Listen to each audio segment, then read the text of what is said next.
நாமத்தினாலே உங்களை நான் வாழ்த்து வரவேற்கிறேன். இந்த தினமதிலும் கூட நம்ம ஆண்டவருடைய ஒரு வார்த்தையை நம்ம பார்க்கலாம். புலம்பல் எழுதும் புஸ்தகத்துல 3வது அதிகாரம் 22வது வசனத்துல பார்த்தீங்கன்னா, நாம் நிர்மூலமாக இருக்கிறது கர்த்தருடைய கிருபையே, அவருடைய இரக்கங்களுக்கு முடிவில்லை, அவைகள் காலைதோறும் புதியவைகள், உமது உண்மை பெரிதாக இருக்கிறது என்று இந்த வசனத்தை நம்ம பார்க்கிறோம். பார்த்தீங்கன்னா இது என்ன என்று நம்ம பார்க்கும்போது, இது தேவனுடைய தன்மைகளில் இந்த கிருபை ஒன்றாக இருக்கிறது. கிருபை என்றால் என்ன என்று நம்ம பார்க்கும்போது, தகுதியே இல்லாத ஒருவனுக்கு தேவனால் அருளப்படும் ஒரு ஈவாக நம்ம பார்க்கிறோம். இந்த வாழ்க்கையில் பார்த்தீங்கன்னா தேவனை எவ்வளோ காரியங்களை நம்ம கோபமூட்டி இருக்கிறோம். நம்ம எவ்வளோ பல நேரங்களில் நன்றியற்றவர்களாக நம்ம நடந்து கொண்டிருக்கிறோம். ஆனாலும் தேவனுடைய கிருபை மாறலாம். ஆனாலும் தேவனுடைய கிருபை ஒரு நாள் நம்ம விட்டு ஒழிந்து போகாது.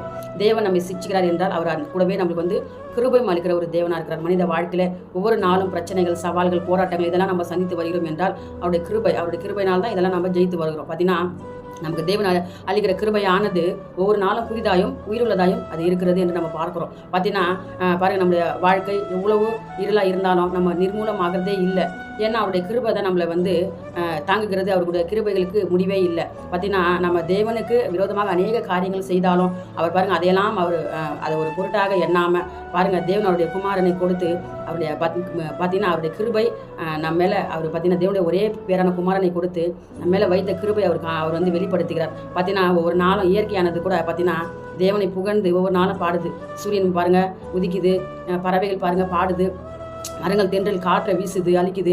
பார்த்து மனிதர்களாகிய நாம மாத்திரம் தேவனுக்கு நன்றியற்றவர்களாக நம்ம ஒவ்வொரு நாளும் தேவன் செய்த நன்மைகளை மறந்து நன்றியற்றவர்களாக நம்ம நடந்து ஒவ்வொரு நாளும் தேவனை மனஸ்தாபப்படுகிற காரியங்களை நம்ம செய்து வருகிறோம். பார்த்தீங்கன்னா இந்த நாளில் நம்ம அநேக காரியங்களை நம்ம கடந்து செல்வோம் என்றால் அது அவருடைய கிருபை இரக்கம் தான். அவருடைய கிருபை இரக்கங்களுக்கு முடிவே இல்லை. அவர் நம்ம மீது வைத்த கிருபை பெரியது, இரக்கங்களுக்கு முடிவே இல்லை.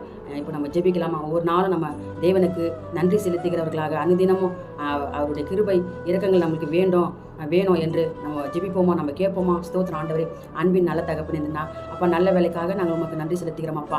ஆண்டவரே, ஒவ்வொரு நாளும் உங்களுடைய கிருபை தான்ப்பா எங்களை தாங்குகிறது அப்பா. தகுதியே இல்லாத அப்பா எங்கள் மீது ஆண்டவரே நீர் கிருபையாக இருக்கிறீர். ஒவ்வொரு நாளும் எங்களுக்கு கிருபை தந்தளிக்கிறீர். எஸ் அப்பா, காலைதோறும் உங்களுடைய கிருபைகள் புதியவைகளாக இருக்கிறதப்பா. எங்களுக்கு ஒவ்வொரு நாளும் உங்களுடைய கிருபை தான்ப்பா வழி நடத்துது. உங்களுடைய கிருபை தான்ப்பா தாங்குது. ஆண்டவரே ஸ்தோத்திரம், நன்றி செலுத்துகிறோம் அப்பா. தகப்பனே, நீர் எங்கள் மீது வைத்த அன்பு பெரியதப்பா. ஆண்டவரே, ஒவ்வொரு நாளும் ஆண்டவரே அப்பா உமக்கு நன்றி சொல்லி நாங்கள் ஒவ்வொரு நாளும் கடந்து செல்ல என் தேவன் எங்களுக்கு கிருபை தாங்கப்பா. ஸ்தோத்திரம், நன்றிப்பா. எல்லா சகோதரிகளை ஆசீர்வதிங்க. இயேசுவின் நாமத்தினால் ஜெபிக்கிறேன் எங்கள் ஜீவனுள்ள நல்ல பிதாவே, ஆமென். God bless you. கர்த்தர் உங்களை ஆசீர்வதிப்பார்.